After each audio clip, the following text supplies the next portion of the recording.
السلام عليكم ورحمة الله وبركاته دمان بالشوين تصوماليات وسلامتي والله ليال ميل كستو joogtaan ba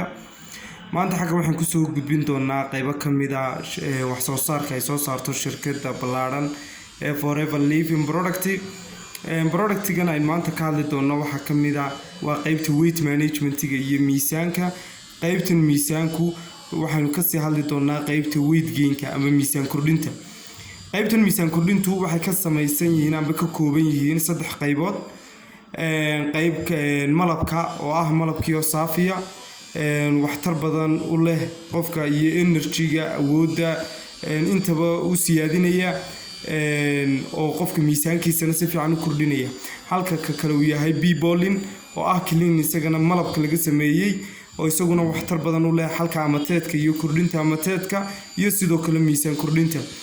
ka ku sii xiga waxa uu yahay light ultra waa borotiin amba caano kaasoo qofka ay ku jiraan macdano badan iyo minerals iyo vitamins badan oo uu qofku ku qasanayo markaa caanaha full fat kale amba subag leh oo isku hal qaado caanaha subag leh iyo hal qaado oo light ultra da isku darsanaya kadibna uu isticmaalaya saddexdan oo la isku daray bilba u socon doonaan qofka iyadoo miisaan fiican uu ku kordhinayaan waxa xusid mudan inayna alaabtan iyo wax soo saarkan ayna ahayn amba ayna ku jirin wax steroid amba chemical ayna ku jirin qofkana jirkiisa hab dabiiciya u kordhinaya miisaankiisa waa salaamintii walaalayaal assalaamu calaykum waraxmatullaahi wabarakaatuh